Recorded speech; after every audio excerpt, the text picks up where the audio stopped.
So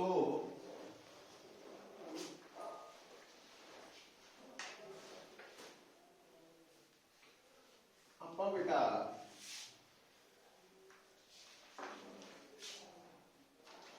heat and thermodynamics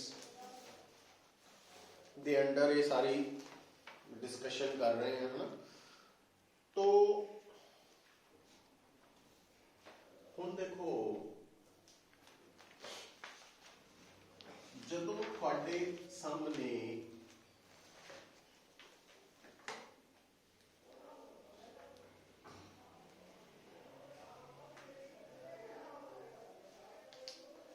thermodynamics का concept आएगा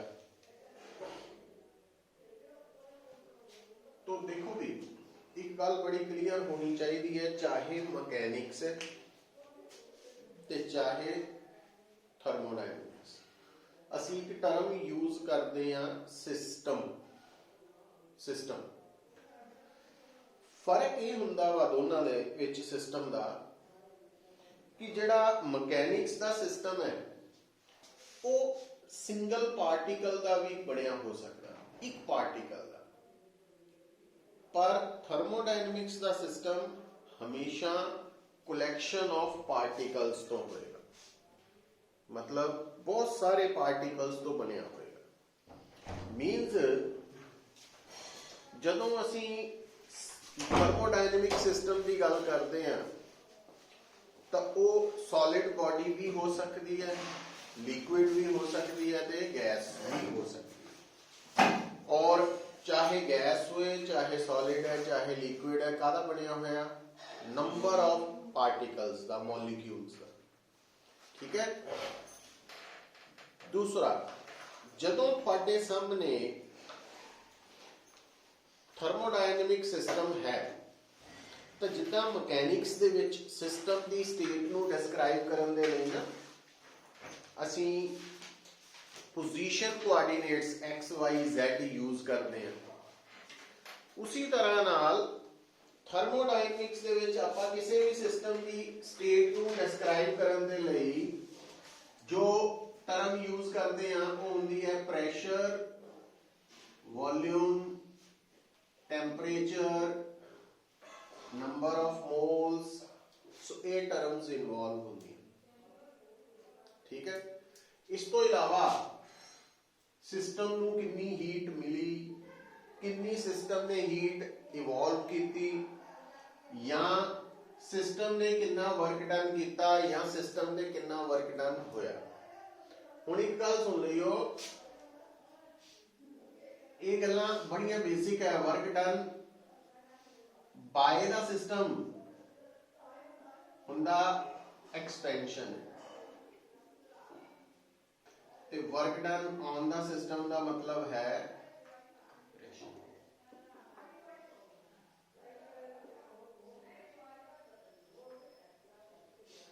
compression. ठीक है। तो हुण बेटा थर्मोडायनेमिक्स दे विच प्रेशर, वॉल्यूम, टेंपरेचर ते आ की लिखिया सी नंबर ऑफ मोल्स। इनू आपां म्यू की जगह सानू आदत पई है एन दी, वो कर लेंगे। और इहदे नाल एक टर्म होर आनी है इंटरनल एनर्जी।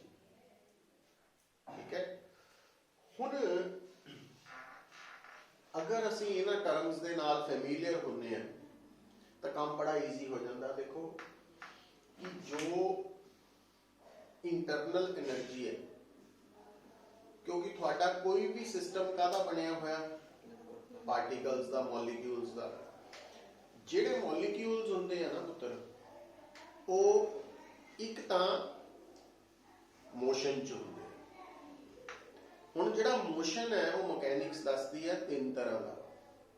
एक सीधे जाना ट्रांसलेशनल मोशन, एक घूमना रोटेशनल मोशन, और एक वाइब्रेशनल मोशन।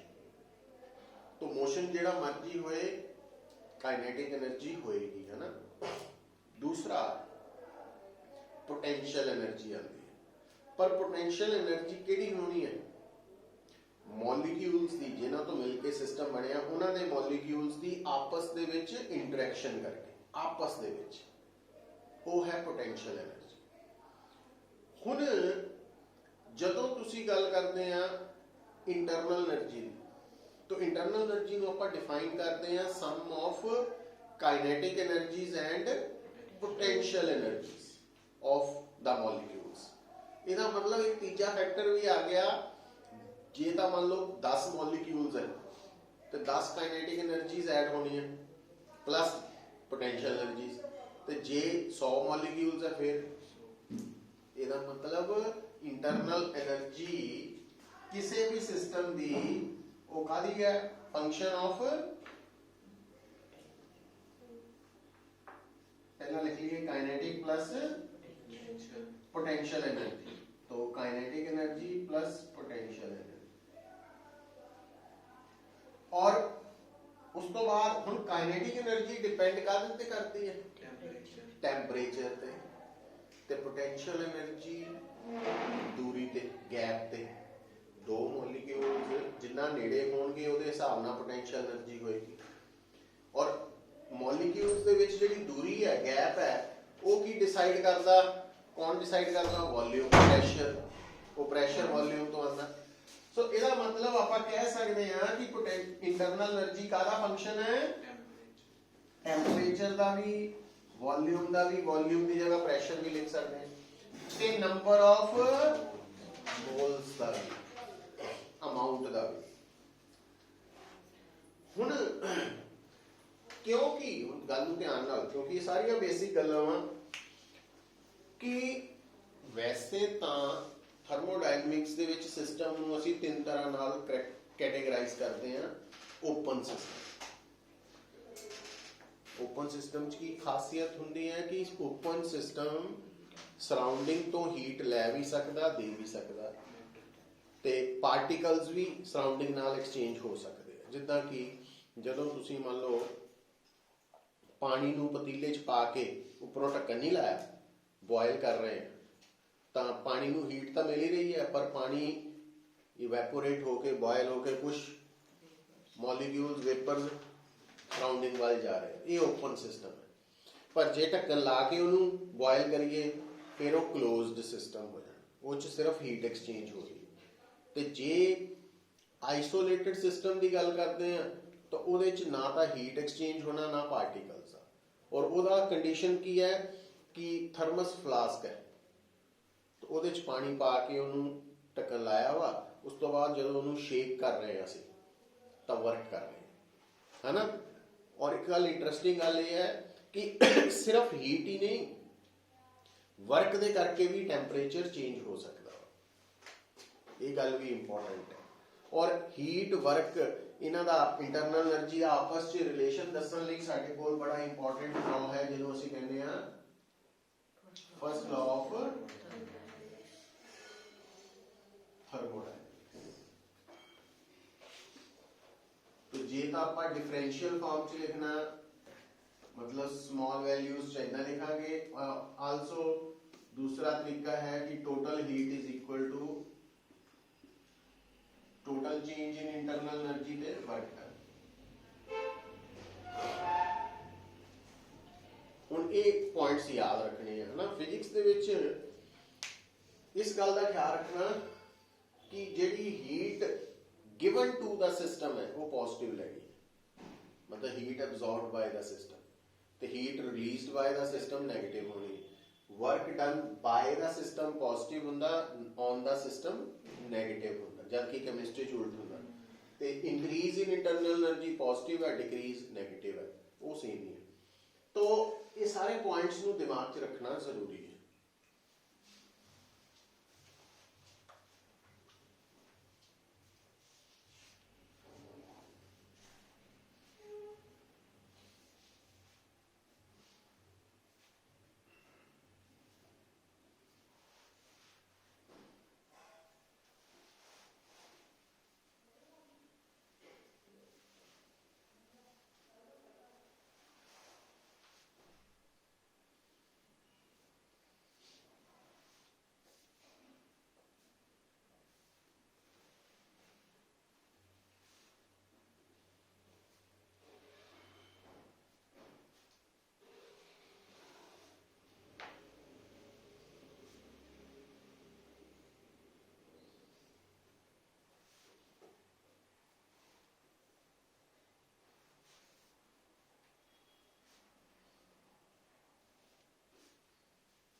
ਇਨਫੋਰਮੇਸ਼ਨ ਵੀ ਪਤਾ ਹੋਣੀ ਚਾਹੀਦੀ ਹੈ ਕਿ ਜਦੋਂ ਤੁਹਾਡੇ ਸਾਹਮਣੇ ਕੋਈ ਥਰਮੋਡਾਇਨਾਮਿਕ ਪ੍ਰੋਸੈਸ ਹੋਏਗਾ, ਥਰਮੋਡਾਇਨਾਮਿਕ ਪ੍ਰੋਸੈਸ ਦਾ ਮਤਲਬ ਹੈ ਕਿ ਕਿਸੇ ਵੀ ਸਿਸਟਮ ਨੂੰ ਹੀਟ ਮਿਲੇਗੀ ਜਾਂ ਇਵੋਲਵ ਕਰੇਗਾ, ਜਾਂ ਹੀਟ ਨਹੀਂ ਮਿਲੀ ਪਰ ਵਰਕ ਡਨ ਉਹਨੇ ਕੀਤਾ, ਔਰ ਜਦੋਂ ਹੀਟ ਮਿਲੀ ਜਾਂ ਵਰਕ ਡਨ ਕੀਤਾ ਤਾਂ ਉਹਨਾਂ ਹਾਲਤਾਂ ਵਿੱਚ ਪ੍ਰੈਸ਼ਰ, ਵੋਲਿਊਮ, ਟੈਂਪਰੇਚਰ ਇਹਨਾਂ ਵਿੱਚੋਂ ਕੋਈ ਨਾ ਕੋਈ ਇੱਕ ਟਰਮ ਚੇਂਜ ਕਰ ਹੀ ਜਾਣੀ ਹੈ, ਘੱਟੋ ਘੱਟ ਦੋ ਵੀ ਹੋ ਸਕਦੀਆਂ। तो ਅਸੀਂ ਕਹਿਣਾ ਵੀ ਇਹ ਥਰਮੋਡਾਇਨਾਮਿਕ ਪ੍ਰੋਸੈਸ ਹੋ ਗਿਆ। ਔਰ ਥਰਮੋਡਾਇਨਾਮਿਕ ਪ੍ਰੋਸੈਸ ਦੀਆਂ 4 ਕੈਟੇਗਰੀਜ਼ ਹੈ ਮੇਨ: ਆਈਸੋਬਾਰਿਕ, ਆਈਸੋਥਰਮਲ, ਆਈਸੋਕੋਰਿਕ ਤੇ ਐਡੀਆਬੈਟਿਕ, ਹਨਾ। ਉਹਨਾਂ ਦੀਆਂ ਕੰਡੀਸ਼ਨ ਸਾਨੂੰ ਪਤਾ ਹੀ ਹੈ। ਹੁਣ ਇੱਕ ਗੱਲ ਬੜੀ ਕਲੀਅਰ ਹੈ ਪੁੱਤਰ, ਜਦੋਂ ਵੀ ਕੋਈ ਪ੍ਰੋਸੈਸ ਹੋਣਾ, ਜੇ ਤਾਂ ਉਸ ਪ੍ਰੋਸੈਸ ਦੇ ਵਿੱਚ ਇਨੀਸ਼ੀਅਲ ਤੇ ਫਾਈਨਲ ਸਟੇਟ ਸੇਮ ਆ ਗਈ ਤਾਂ ਫਿਰ ਤਾਂ ਉਹ ਸਾਈਕਲਿਕ ਪ੍ਰੋਸੈਸ ਹੈ, ਤੇ ਜੇ ਇਨੀਸ਼ੀਅਲ ਤੇ ਫਾਈਨਲ ਸਟੇਟ ਸੇਮ ਨਹੀਂ ਹੈ ਤਾਂ ਉਹ ਨਾਨ ਸਾਈਕਲਿਕ ਪ੍ਰੋਸੈਸ ਹੈ, ਹਨਾ। ਹੁਣ ਜਿਹੜਾ ਇੰਟਰਨਲ એનર્ਜੀ ਹੈ ਇਹ ਸਟੇਟ ਫੰਕਸ਼ਨ ਹੈ। ਸਟੇਟ ਫੰਕਸ਼ਨ ਦਾ ਮਤਲਬ ਕਿ ਕਿਸੇ ਵੀ ਥਰਮੋਡਾਇਨਾਮਿਕ ਪ੍ਰੋਸੈਸ ਦੇ ਵਿੱਚ ਜਦੋਂ ਇੰਟਰਨਲ એનર્ਜੀ ਚੇਂਜ ਕਰੇਗੀ ਤਾਂ ਉਹ 'ਚ ਕਿੰਨੀ ਚੇਂਜ ਆਏਗੀ ਉਹ ਪਾਥ ਤੇ ਡਿਪੈਂਡ ਨਹੀਂ ਕਰਨੀ, ਉਹ ਸਿਰਫ ਇਨੀਸ਼ੀਅਲ ਤੇ ਫਾਈਨਲ ਸਟੇਟਸ ਤੇ ਡਿਪੈਂਡ ਕਰਦੀ। ਜਦ ਕਿ ਜਿਹੜਾ ਵਰਕ ਡਨ ਔਰ ਹੀਟ ਹੈ ਇਹ ਦੋਨੋਂ ਹੀ ਪਾਥ ਫੰਕਸ਼ਨਸ ਹੈ, ਇਹ ਪਾਥ ਤੇ ਡਿਪੈਂਡ ਕਰਦੇ। ਹੁਣ ਜਦੋਂ ਮੈਨੂੰ ਕੋਈ ਕਹੇ ਕਿ ਹੀਟ, ਹੁਣ ਗੱਲ ਨੂੰ ਸੁਣਿਓ, ਹੁਣ ਹੀਟ ਵਾਲਾ ਕੰਸੈਪਟ ਇੱਕ ਤਾਂ ਡਾਇਰੈਕਟ ਹੀਟ ਹੈ, ਡਾਇਰੈਕਟ ਹੀਟ। ਦੂਸਰਾ, ਤੁਸੀਂ ਹੀਟ ਨੂੰ ਕੈਲਕੂਲੇਟ ਕਰ ਸਕਦੇ ਆ MC ਡੈਲਟਾ ਥੀਟਾ ਤੋਂ ਵੀ, ਮਾਸ ਸਪੈਸੀਫਿਕ ਹੀਟ ਤੇ ਚੇਂਜ ਇਨ ਟੈਂਪਰੇਚਰ ਵੱਲੋਂ ਵੀ ਕੈਲਕੂਲੇਟ ਕਰ ਸਕਦੇ ਆ। ਦੂਸਰਾ, ਤੁਸੀਂ ਮਾਸ ਨੂੰ ਹਟਾ ਕੇ ਨੰਬਰ ਆਫ ਮੋਲਸ ਤੇ C ਨੂੰ ਹਟਾ ਕੇ molar specific heat capital C use ਕਰਕੇ NC ਡੈਲਟਾ ਥੀਟਾ ਤੋਂ ਵੀ ਕੈਲਕੂਲੇਟ ਕਰ ਸਕਦੇ ਆ। ਜਾਂ ਜੇ ਮੰਨ ਲਓ ਤੁਹਾਡੇ ਸਾਹਮਣੇ ਜਿਹੜਾ ਸਿਸਟਮ ਹੈ ਉਹਦੀ ਸਟੇਟ ਚੇਂਜ ਹੋ ਰਹੀ ਹੈ ਤਾਂ ਆਪਾਂ ਉਹਨੂੰ ਹੀਟ ਕਿੰਨੀ ਮਿਲੀ ਹੈ, ਉਹਨੇ ਕਿੰਨੀ ਹੀਟ ਇਵੋਲਵ ਕੀਤੀ, ਉਹ ML ਤੋਂ ਵੀ ਕੱਢ ਸਕਦੇ, ਮਾਸ ਇਨਟੂ ਲੇਟੈਂਟ ਹੀਟ ਤੋਂ। ਲੇਟੈਂਟ ਹੀਟ ਕਿਹੜੀ ਵਰਤਣੀ ਹੈ ਉਹ ਸਾਨੂੰ ਪਤਾ ਹੋਣਾ ਚਾਹੀਦਾ ਕਿ ਜੇ ਤਾਂ ਸੋਲਿਡ ਤੋਂ ਲਿਕੁਇਡ ਹੋਇਆ ਜਾਂ ਲਿਕੁਇਡ ਤੋਂ ਸੋਲਿਡ, ਫਿਰ ਫਿਊਜ਼ਨ ਵਾਲੀ, ਤੇ ਜੇ ਲਿਕੁਇਡ ਤੋਂ ਗੈਸ ਬਣੀ ਜਾਂ ਵੇਪਰਸ ਬਣੇ ਫਿਰ ਵੇਪਰਾਈਜੇਸ਼ਨ ਵਾਲੀ। ਤਾਂ ਇਹ ਮਤਲਬ ਬੇਸਿਕ ਗੱਲਾਂ ਵਾ ਜਿਹੜੀਆਂ ਐਟ ਏ ਟਾਈਮ ਜੁੜਨੀਆਂ ਵਾ। ਗੱਲ ਮੀਨਸ ਕੱਲੀ ਕੱਲੀ ਚੀਜ਼ ਬਾਰੇ ਡਿਟੇਲ ਇਨਫੋਰਮੇਸ਼ਨ ਰੱਖਣੀ ਪੈਣੀ ਯਾਦ, ਹੋਰ ਕੁਛ ਨਹੀਂ ਹੈ। ਬਾਰ-ਬਾਰ ਦੇਖੋ, ਰੋਜ਼ ਹੀ ਉਹੀ ਰੈਪੀਟੀਸ਼ਨ ਕਿਉਂ ਕਰ ਰਹੇ ਹਾਂ ਤੁਹਾਨੂੰ, ਕਿਉਂਕਿ ਮਾਰਕੀਟ 'ਚ ਇਦਾਂ ਦੱਸਿਆ ਜਾਂਦਾ, ਪਤਾ ਨਹੀਂ ਕੰਪੀਟੀਸ਼ਨ ਦੀ ਤਿਆਰੀ ਕਰਨ ਲਈ ਕਿਤੇ 2-3 ਸਾਲ ਹਿਮਾਲਿਆ ਪਰਬਤ ਲਾਣੇ ਪੈਣੇ ਆ, ਵੀ ਹਨਾ ਤਪੱਸਿਆ ਕਰਨੀ ਪੈਣੀ, ਇਦਾਂ ਦਾ ਕੋਈ ਗੱਲ ਨਹੀਂ ਹੈ। ਜਿਹੜੀ ਚੀਜ਼ ਪੜ੍ਹ ਰਹੇ ਆ ਉਹ ਯਾਦ ਰੱਖਣੀ ਹੈ, ਰਿਟੇਨ ਕਰਨੀ, ਰਿਟੈਂਸ਼ਨ ਹੈ ਬੇਸਿਕਲੀ ਆਪਣਾ ਜਿਹੜਾ ਇੰਡੀਅਨ ਸਿਸਟਮ ਦਾ ਖਾਸ ਕਰਕੇ। ਔਰ ਰਿਟੈਂਸ਼ਨ ਦੇ ਲਈ ਰਿਵੀਜ਼ਨ ਚਾਹੀਦੀ ਹੈ ਬਸ। ਜਿਹੜਾ ਰਿਵੀਜ਼ਨ ਕਰ ਗਿਆ ਉਸੇ ਚੀਜ਼ ਨੂੰ ਬਾਰ-ਬਾਰ ਪੜ੍ਹ ਕੇ ਮੌਕੇ ਤੇ ਉਹਨੂੰ ਯਾਦ ਆ ਗਈ ਤਾਂ ਉਹਨੇ ਕਲੀਅਰ ਕਰ ਜਾਣਾ। ਜਿਹਨੂੰ ਨਹੀਂ ਯਾਦ ਆਈ ਉਹਨੇ ਨਹੀਂ ਕਰਨਾ, ਚਾਹੇ ਉਹ ਦੂਸਰੇ ਤੋਂ ਇੰਟੈਲੀਜੈਂਟ ਹੋਵੇ, ਇਹ ਨਹੀਂ ਮੈਂ ਕਹਿ ਰਿਹਾ, ਬਟ ਕਾਊਂਟ ਤਾਂ ਰਿਜ਼ਲਟ ਨਹੀਂ ਹੋਣਾ ਨਾ।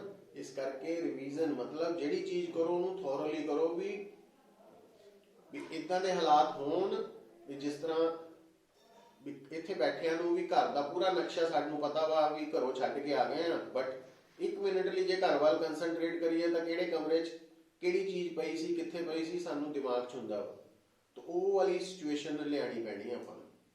ਤਾਂ ਮਤਲਬ ਰਿਵੀਜ਼ਨ ਤੋਂ ਆਈ ਹੈ ਨਾ, ਤਾਂ ਉਹ ਗੱਲ ਹੈ, ਹੋਰ ਕੁਛ ਨਹੀਂ ਹੈ। ਕੋਈ ਨਵੀਂ ਚੀਜ਼ ਥੋੜੀ ਆਪਾਂ ਦੱਸ ਰਹੇ ਵੀ ਤੁਹਾਨੂੰ ਵੀ ਕੀ ਕਰਨਾ, ਤਾਂ ਉਹਨੂੰ ਰਿਲੇਟ ਕਰਨਾ। ਹਾਂ, ਥੋੜਾ ਜਿਹਾ ਇਹ ਹੁੰਦਾ ਵਾ ਵੀ ਜਿਸ ਤਰ੍ਹਾਂ +1 ਦਾ ਇੱਕ ਪੋਰਸ਼ਨ ਹੈ ਤੇ +2 ਦਾ ਪੋਰਸ਼ਨ, ਦੋਨੋਂ ਨੂੰ ਮਿਲ ਕੇ ਕੋਈ ਕੁਐਸਚਨ ਬਣ ਗਿਆ, ਫਿਰ ਮਤਲਬ ਦੋਨੋਂ ਟੌਪਿਕਸ ਦੀ ਇਨਫੋਰਮੇਸ਼ਨ ਹੋਏਗੀ ਤਾਂ ਆਨਸਰ ਨਿਕਲ ਆਏਗਾ, ਨਹੀਂ ਹੋਏਗੀ ਤਾਂ ਨਹੀਂ ਨਿਕਲੇਗਾ।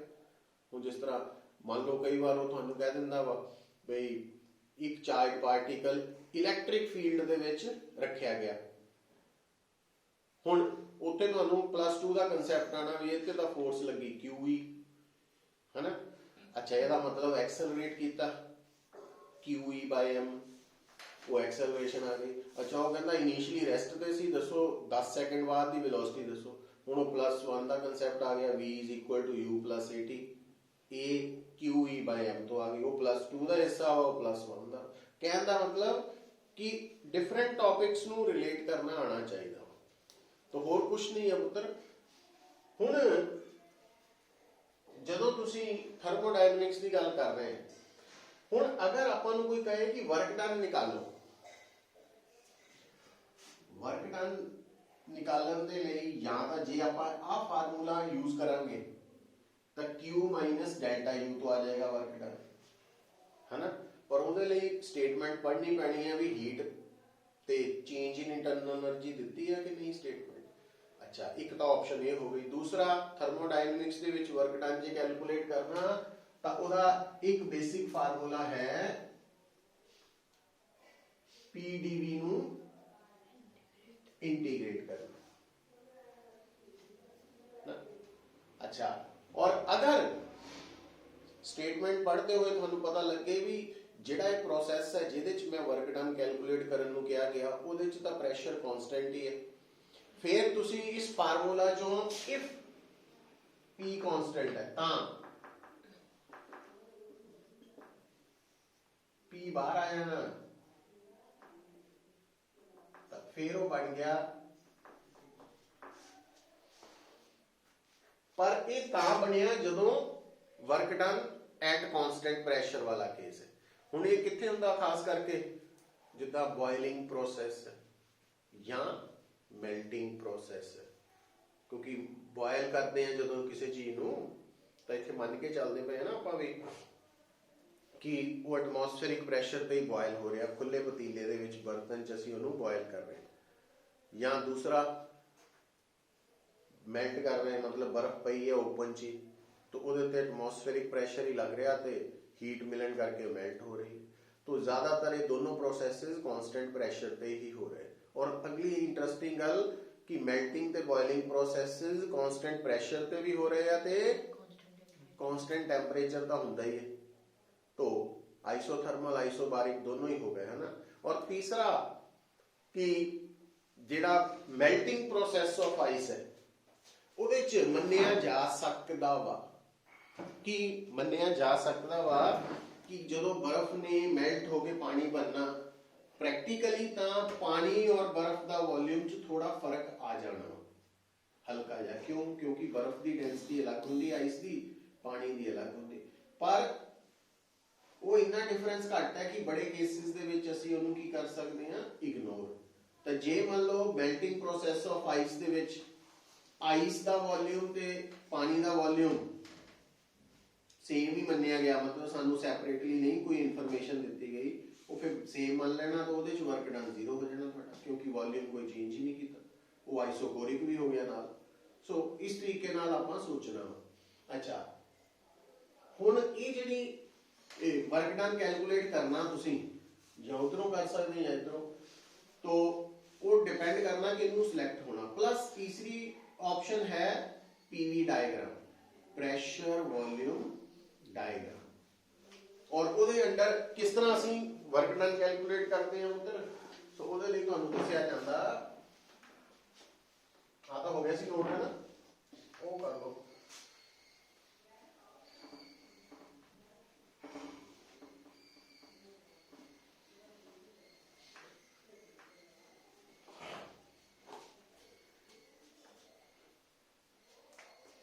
होना देखो थोड़ा ना ख्याल रखा करो।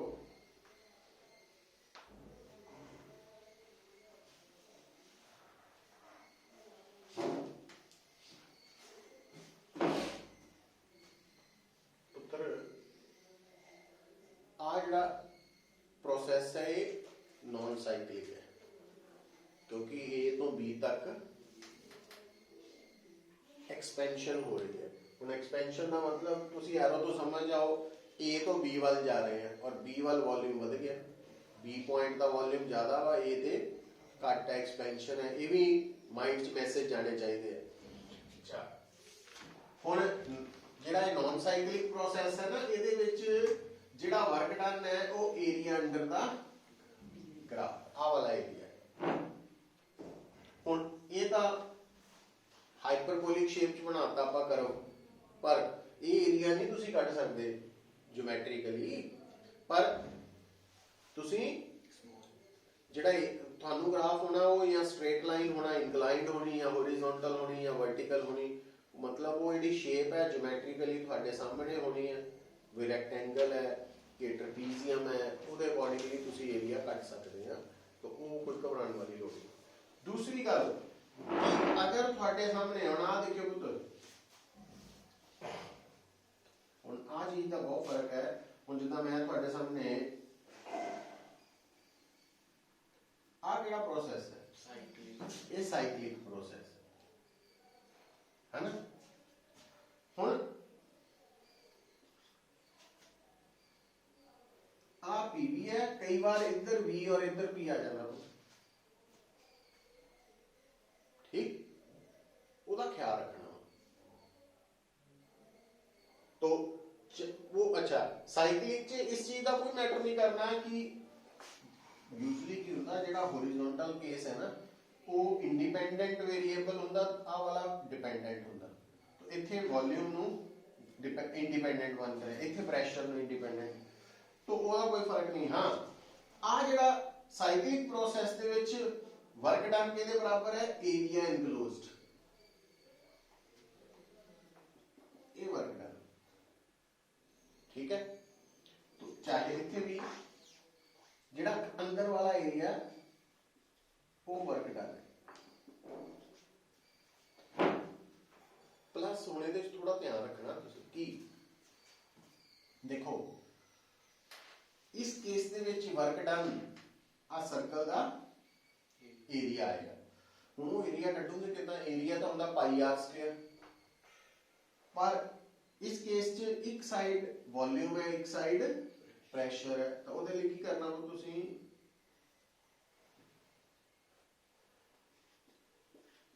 ਆ वॉल्यूम ਦੇ ਅਲੋਂਗ ਡਾਇਆਮੀਟਰ ਬਣ ਗਿਆ ਤੇ ਆਹ प्रेशर दे अलोंग डायमीटर बन गए। आ प्रेशर दे अलोंग डायमीटर है, वॉल्यूम दे अलोंग, दो डायमीटर्स आ गए। सो इनू आपां D1 कर लिया, इनू आपां, तो इहदा एरिया पाई आर स्क्वायर भी लिखते हैं या पाई डी स्क्वायर बाय 4 भी लिखते हैं। डी स्क्वायर उदों क्यों लेंदे हैं, क्योंकि वो जिहड़ा सर्कल हुंदा ना, उहदे दोनों साइड्स ते कंडीशन सेम होंदी है, इत्थे अलग अलग आ वॉल्यूम और, सो इस करके इत्थे D1 D2 नाल मतलब आ एक अलग साइड एक आ इदां इत्थे भी करना। अच्छा भी आ D1 है, आ D2 सेम चीज है, पर ध्यान की रखना पुत्र भी ये वर्क डन पॉजिटिव है कि नेगेटिव है, ये बड़ा इंपॉर्टेंट है थर्मोडायनेमिक्स। हुण देखो ਜਿਹੜਾ ਸਰਕਲ ਬਣਿਆ ਸਾਈਕਲਿਕ ਪ੍ਰੋਸੈਸ, ਉਹਦੇ ਚ ਪਤਾ ਕੀ ਕਰ ਸਕਦੇ ਤੁਸੀਂ, ਆ ਦੋ ਪੁਆਇੰਟਸ ਮਾਰਕ ਕਰ ਲੈ, ਇਦਾਂ ਵੀ ਕਰ ਸਕਦੇ ਆ, ਇੱਧਰ ਨੂੰ ਵੀ ਚੱਲ ਸਕਦੇ ਆ, ਲੋ ਇਦਾਂ ਕਰ ਲੋ, ਆ ਕਰ ਲੋ। ਹੁਣ ਜਿਹੜਾ area equal to work done ਹੈ, ਉਹ ਏਰੀਆ ਕਿਹੜਾ ਲੈਣਾ, ਜਿਹੜਾ पीवी ग्राफ है ते volume axis they which area under दा करव, ਜਦੋਂ ਅਸੀਂ ਕਹਿੰਦੇ ਆ ਨਾ पीवी डायग्राम ਚ वर्क डन ਹੁੰਦਾ, ਉਹ ਕਿਹੜਾ ਏਰੀਆ ਹੁੰਦਾ, ਜਿਹੜਾ ਗ੍ਰਾਫ ਤੇ वॉल्यूम एक्सिस ਦੇ ਵਿੱਚ ਹੁੰਦਾ, वॉल्यूम एक्सिस। ਇਹਦਾ ਮਤਲਬ ਹੁਣ ਦੇਖੋ ਇੱਧਰ ਦੇਖਿਓ, ਹੁਣ ਇੱਥੇ ਆਪਾਂ ਇਸ ਪੂਰੇ ਸਰਕਲ ਨੂੰ ਦੋ ਪਾਰਟਸ ਚ ਵੰਡ ਲਿਆ, ਇੱਕ ਉੱਪਰ ਵਾਲਾ AB, ਇੱਕ नीचे वाला AB, ठीक है। ਜਿਹੜਾ ऊपर वाला AB है आ वाला, ਇਹਦੇ ਅੰਦਰ ਏਰੀਆ ਕਿਹੜਾ ਵਾ, ਇਹਦੇ ਅੰਦਰ ਏਰੀਆ ਆ ਸਾਰਾ ਹੀ ਹੈ,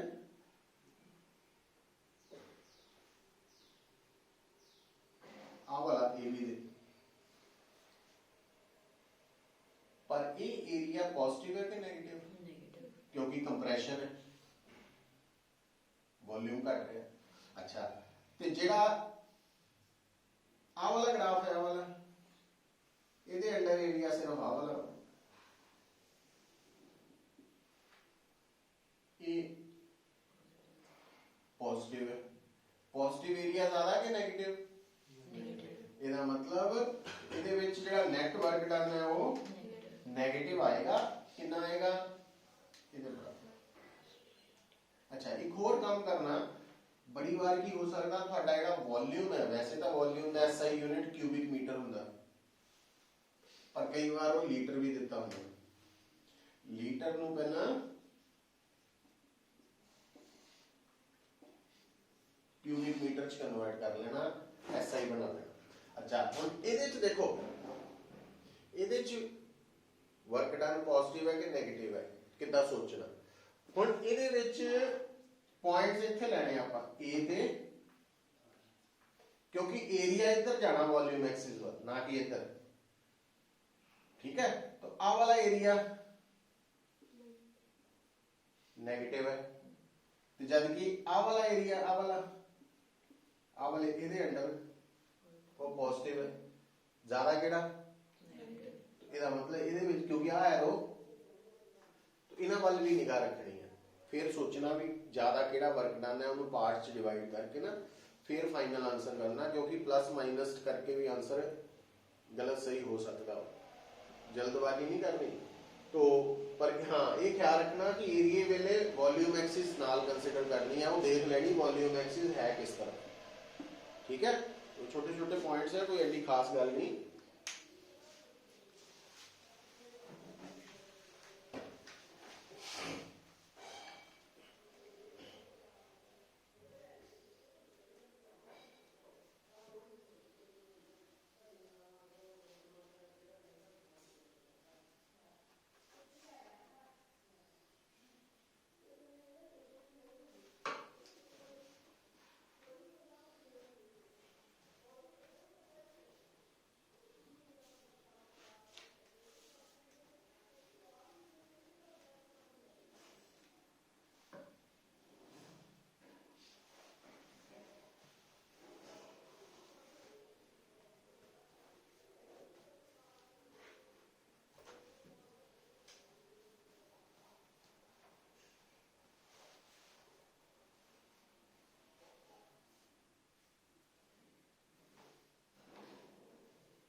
कर लिया नोट।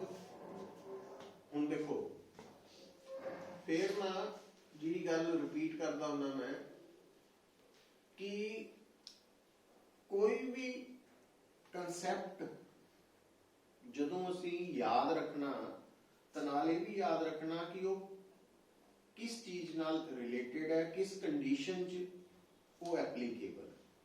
हुण जिस तरह देखो भी इंटरनल एनर्जी है, इंटरनल एनर्जी आपां शुरू च लिखिया कि फंक्शन ऑफ टेंपरेचर है, वॉल्यूम है ते नंबर ऑफ मोल्स है। हुण क्योंकि साडे केस च ज्यादातर प्रोसैसेस किहड़े होने हैं, क्लोज्ड सिस्टम वाले या आइसोलेटेड वाले, मतलब जिहदे च नंबर ऑफ पार्टिकल्स फिक्स है, मतलब नंबर ऑफ मोल्स कांस्टेंट है, उहदे च कोई बदलाव नहीं आना। इहदा मतलब साडे system they which number of moles they constant रहन करके इंटरनल एनर्जी ते उहदा कोई फर्क नहीं है, तो वो फैक्टर असी छड्ड दे, छड्ड मतलब भी वो उत्थे डेड है, खत्म ही है, क्योंकि वो फिक्स्ड है। हुण रह गई गल टैंपरेचर ते वॉल्यूम दी। हुण टैंपरेचर दे चेंज करन नाल इंटरनल एनर्जी चेंज करेगी, प्रैशर या वॉल्यूम दे चेंज करन नाल भी करेगी, पर ये जनरल स्टेटमेंट है, ਇਹਦੇ ਵਿੱਚ सॉलिड भी हो सकता, लिक्विड भी, गैस भी। पर ज्यादातर साडे प्रोसैसेस ਜਿਹੜੇ ਆ ਨਾ ਉਹ आइडियल गैस ਨਾਲ होने, आइडियल। ਹੁਣ ਜਿਹੜੀ आइडियल गैस है ना ਉਹਦੀ इंटरनल एनर्जी सिर्फ टैंपरेचर डिपेंडेंट ਹੁੰਦੀ। क्यों? क्योंकि आइडियल गैस ਦੇ मॉलिक्यूल्स आपस ਚ बिल्कुल भी इंटरैक्ट नहीं करते, ਅਸੀਂ ਇਹ ਮੰਨਦੇ ਹਾਂ। और प्रैक्टिकली जिन्नियां भी गैसेस है वो हाई टैंपरेचर लो प्रैशर के आइडियल गैसेस ही है, और साडे सिलेबस ही आइडियल गैस है फिजिक्स, इस करके गैस जिथे भी नज़र आ गया स्टेटमेंट चो आइडियल ही। तो इसका मतलब हुण फर्क समझ जाओ,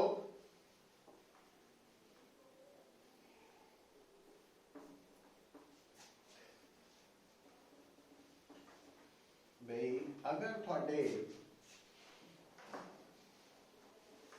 सामने मैं सॉलिड लिक्विड के नाल डील कर रहा तो उसकी इंटरनल एनर्जी है फंक्शन ऑफ टैंपरेचर ते वॉल्यूम गिवन अमाउंट ले। ते अगर मैं आइडियल गैस नाल डील कर रहा तो थोड़ी इंटरनल एनर्जी है फंक्शन ऑफ टैंपरेचर ओनली।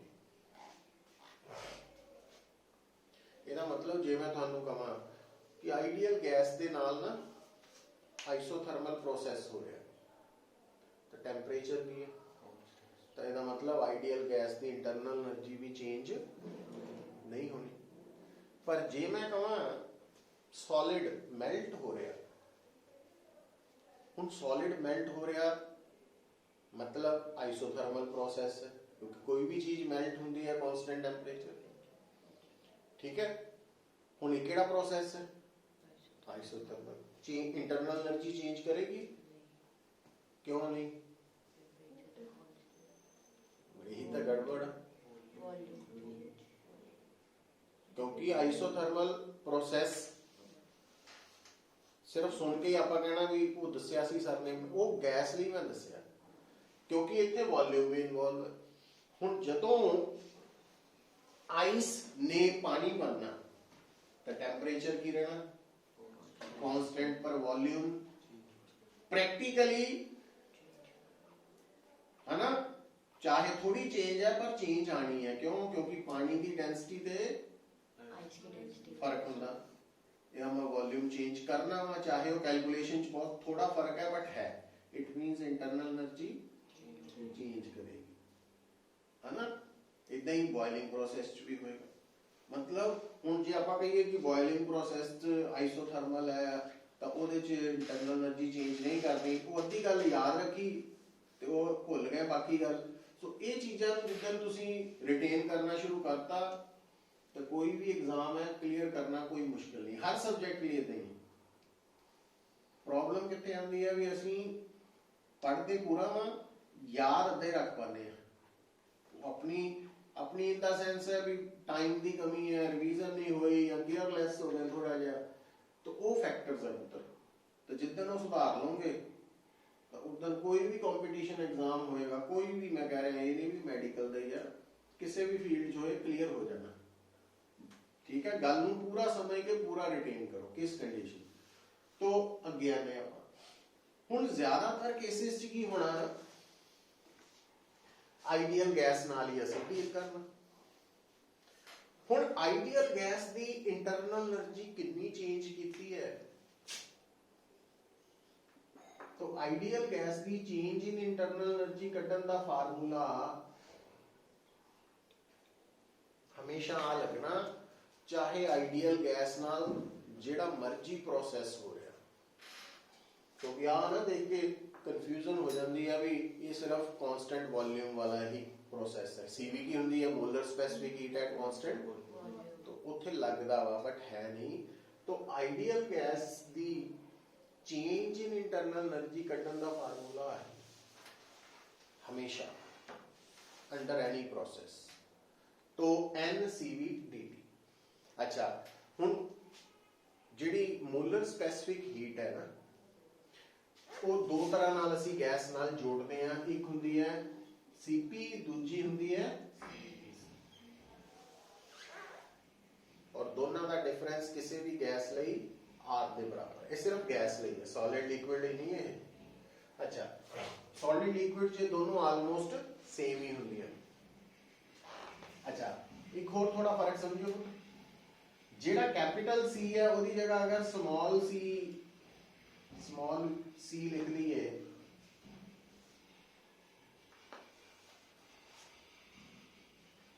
ये स्पेसिफिक हीट है, ये मोलर स्पेसिफिक हीट। और तुसी की देख रहे हैं कि दो principal specific heats, molar specific heats का डिफरेंस R है और R कांस्टेंट है। तो मतलब हर गैस के लिए capital CP minus capital CV same है डिफरेंस, पर CP minus CV specific heats का डिफरेंस सेम नहीं है, क्योंकि इत्थे की आ गया गैस का मॉलिक्यूलर मास, तो वो अलग अलग गैसेस लई डिफरेंट है। तो ये दो रिलेशंस च फर्क पता होना चाहिए, है ना, इंपॉर्टेंट है। अच्छा, इत्थे कैपिटल C वाला ही यूज हुआ, नंबर ऑफ मोल्स है ना। हुण बेटा आ करो नोट, फिर आगे चलिए।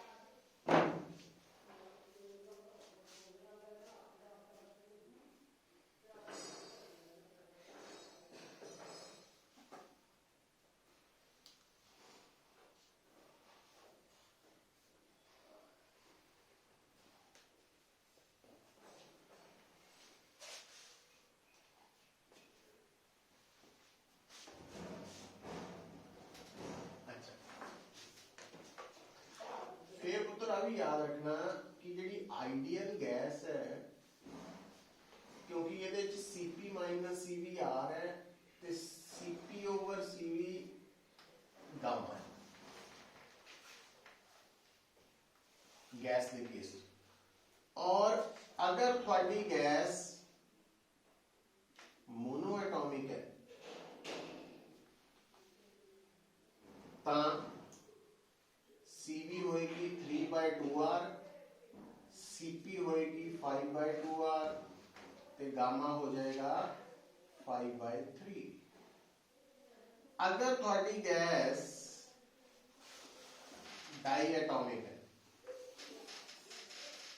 तो CV होएगा 5/2R, CP होएगा 7/2R, गामा हो जाएगा 7/5। वो भी मैं दस इंफॉर्मेशन पहला नोट कर लो। और तुसी की देखना कि गामा की वैल्यू हमेशा ग्रेटर देन 1 है, एक तो बड़ी है। अच्छा, हुण अगर आ दो गैस दे लिए आ दो रिलेशंस दिमाग च रख के सॉल्व करिए, तो अगर मैं इत्थे सीपी की जगह की लिख देना गामा सीवी, लिख सकता ना इन्हें यूज करके। तो gamma CV minus CV is equal to R, तो सीवी हो जाना आर ओवर गामा माइनस 1। ਇਹਦਾ मतलब ਆਪਾਂ इस फार्मूला च सीवी ਨੂੰ कहते ਨਾਲ रिप्लेस कर सकते हैं आर बाय गामा माइनस 1। और गामा की वैल्यू कितनी लैनी है वो थानू मोनोएटॉमिक डायटॉमिक तो पता लगेगा, ये याद रखनी है ना। अच्छा हुण सीवी की लिख सकते हैं इथों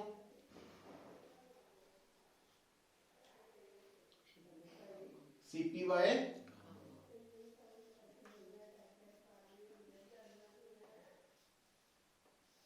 वन माइनस है ना, आही आ गया। तो gamma R over gamma minus, तो सीपी की जगह लिख सकते हैं सीपी की जगह। रिलेशन जो है ना ये ऑन द स्पॉट भी तैयार हो सकते हैं, पर दो मेजर रिलेशन नहीं भूलने। हाँ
ठीक है। चलो हुण आ जाओ पुत्र, हुण आ जिहड़ी इंफॉर्मेशन है ये बड़ी इंपॉर्टेंट है साडे लई। पर जे मैनू कोई कहे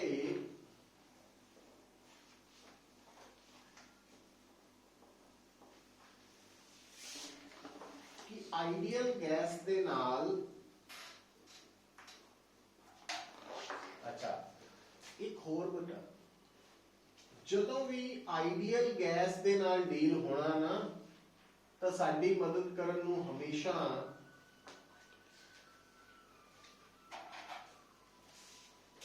तो आइडियल गैस इक्वेशन ने हेल्प करनी करनी, मतलब जिथे भी कोई प्रॉब्लम आइडियल गैस नाल जुड़ गई ना उत्थे PV is equal to NRT ने भी हेल्प कर दी। ठीक है। हुण थर्मोडायनेमिक्स की गल आपां जदों कर रहे सी तां हुण मैं तुहाडे सामने लिखण लगा heading isothermal process with an ideal gas। मतलब जो जानकारी थानू मिलनी है वो आइडियल गैस नाल जुड़े हुए आइसोथर्मल प्रोसेस की मिलनी है। ये नहीं भी ये रिजल्ट्स आपां ਮੈਲਟਿੰਗ ਪ੍ਰੋਸੈਸ ਤੇ ਵੀ ਲਾ ਦਈਏ ਤੇ ਬੋਇਲਿੰਗ 'ਚ ਵੀ ਲਾ ਦਈਏ ਵੀ ਸਰ ਨੇ ਕਿਹਾ ਸੀ ਆਈਸੋਥਰਮਲ ਲਈ ਹੁੰਦਾ ਵਿਦ ਐਨ ਆਈਡੀਅਲ ਗੈਸ। ਹੁਣ ਕੀ ਹੈ ਆਈਸੋਥਰਮਲ ਪ੍ਰੋਸੈਸ ਦਾ ਮਤਲਬ ਟੈਂਪਰੇਚਰ ਤਾਂ ਕਾਂਸਟੈਂਟ ਰਹਿਣਾ ਹੀ ਰਹਿਣਾ, ਇਹਦਾ ਮਤਲਬ ਚੇਂਜ ਇਨ ਟੈਂਪਰੇਚਰ ਇਹਦਾ ਫੈਕਟਰ ਹਰ ਕੇਸ 'ਚ ਲੱਗਣਾ ਹੀ ਸੀ ਨਾ। ਪਰ ਆਈਡੀਅਲ ਗੈਸ ਦੀ ਕਿਉਂਕਿ internal energy function of temperature only ਹੈ, ਇਹਦਾ ਮਤਲਬ ਆਈਡੀਅਲ ਗੈਸ ਦੇ ਨਾਲ ਅਗਰ ਆਈਸੋਥਰਮਲ ਪ੍ਰੋਸੈਸ ਹੋ ਰਿਹਾ ਤਾਂ ਉਹਦੀ ਇੰਟਰਨਲ એનર્ਜੀ 'ਚ ਕੋਈ ਚੇਂਜ ਡੈਲਟਾ ਯੂ ਵੀ ਲਿਖ ਸਕਦੇ ਹਾਂ ਤੇ ਡੀ ਯੂ ਵੀ ਲਿਖ ਸਕਦੇ। ਅੱਛਾ ਤਾਂ ਆ ਐਡੀਸ਼ਨਲ ਸਿਰਫ ਆਈਡੀਅਲ ਗੈਸ ਦੇ ਨਾਲ ਜੁੜੇਗਾ। ਹੁਣ क्योंकि T कांस्टेंट है आइडियल गैस है तो आ साइड कांस्टेंट हो गई, ਇਹਦਾ मतलब ਬੋਇਲਸ ਲਾ कि अगर ਤੁਹਾਡੇ ਸਾਹਮਣੇ ਕੋਈ ਵੀ ਆਈਡੀਅਲ ਗੈਸ ਨਾਲ ਆਈਸੋਥਰਮਲ ਪ੍ਰੋਸੈਸ ਹੋ ਰਿਹਾ ਤਾਂ ਪ੍ਰੈਸ਼ਰ ਵੋਲਿਊਮ ਦੋਨਾਂ ਨੇ ਇਦਾਂ ਚੇਂਜ ਕਰਨਾ ਕਿ ਦੋਨਾਂ ਦਾ प्रोडक्ट कांस्टेंट रहना। तो मतलब आइडियल गैस के नाल जदों भी आइसोथर्मल प्रोसेस होएगा प्रेशर और वॉल्यूम आपस में इतना रिलेटेड है, टेंपरेचर का कांस्टेंट ही है। और इहदे लई आइसोथर्मल प्रोसेस च पीवी ग्राफ कितना बनेगा पुत्र,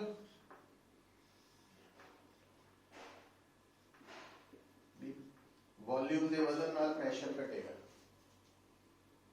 ठीक है। अच्छा हुण इहदा मतलब जे स्टार्टिंग च वॉल्यूम V1 है प्रेशर P1 है फाइनल वॉल्यूम V2 है प्रेशर P2 है तो P1 V1 ते P2 V2 का प्रोडक्ट आइसोथर्मल च सेम रहना। अगली गल भी अगर थानू कोई कहे कि आइसोथर्मल प्रोसेस च isothermal process with an ideal gas च वर्क डन कढो तो वर्क डन निकलना वा NRT log V2 over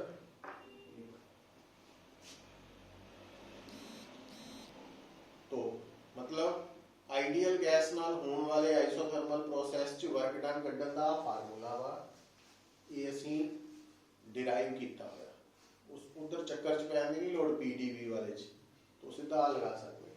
और क्योंकि आ रिलेशन भी काम दा वा ता work done NRT log P1 over P2 तो भी उल्टा करके कर सकते। तो ये दोनों है, इहदे च n नंबर ऑफ मोल्स है, T टेंपरेचर है। और ये गल बार-बार दस रहा कि कोई भी जड़ा फार्मूला जिहदे च टेंपरेचर कैपिटल T है वो एब्सोल्यूट टेंपरेचर है, मतलब वो वैल्यू इन केल्विन पुट करनी है, ते ध्यान च रखना। हुण आ भी नोट कर लो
याद रखनी है,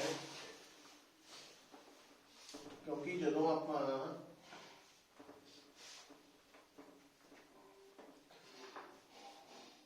फार्मूला यूज करते हैं ना, ये नेचुरल लॉ है। नेचुरल लॉ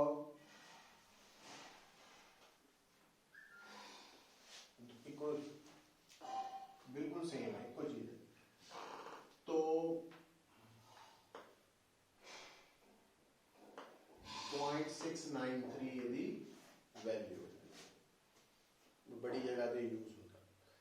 अच्छा, दूसरा लॉग की एक प्रॉपर्टी है जिदा log x raise to power a है ना, इनू आपां a log x लिख सकते हैं। इसका मतलब अगर log 4 आ जाए, इनू 2 log 2 लिख सकते हैं। 2 का स्क्वायर बन गया ना, तो वो पावर बाहर आ गई। log 8 नू आपां log 16 नू तो ये लोड पै सकती सानू, तो उत्थे काम आ जाने है साडे, है ना। दूसरी गल एक हुंदा वा log कॉमन जिहदा बेस 10 लेंदे हैं, तो log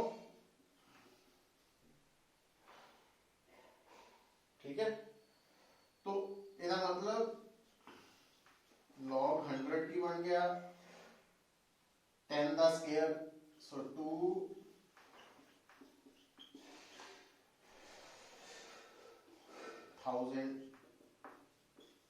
पता लगा।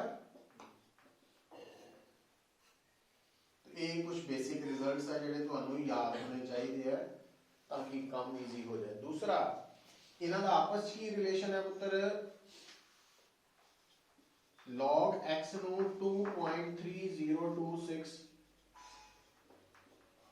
log 10 च लिखा जा सकता, तो ये इन्हां दा आपस च रिलेशन है। तो ये इंफॉर्मेशन भी नोट कर लो।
फिर देखो बेटा,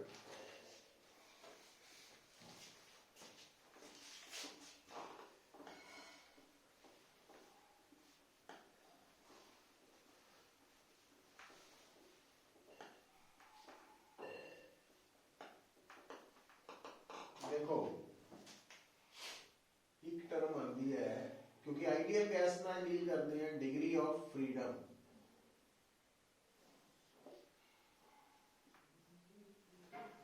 ਜਦੋਂ ਤੁਹਾਡੇ ਕੋਲ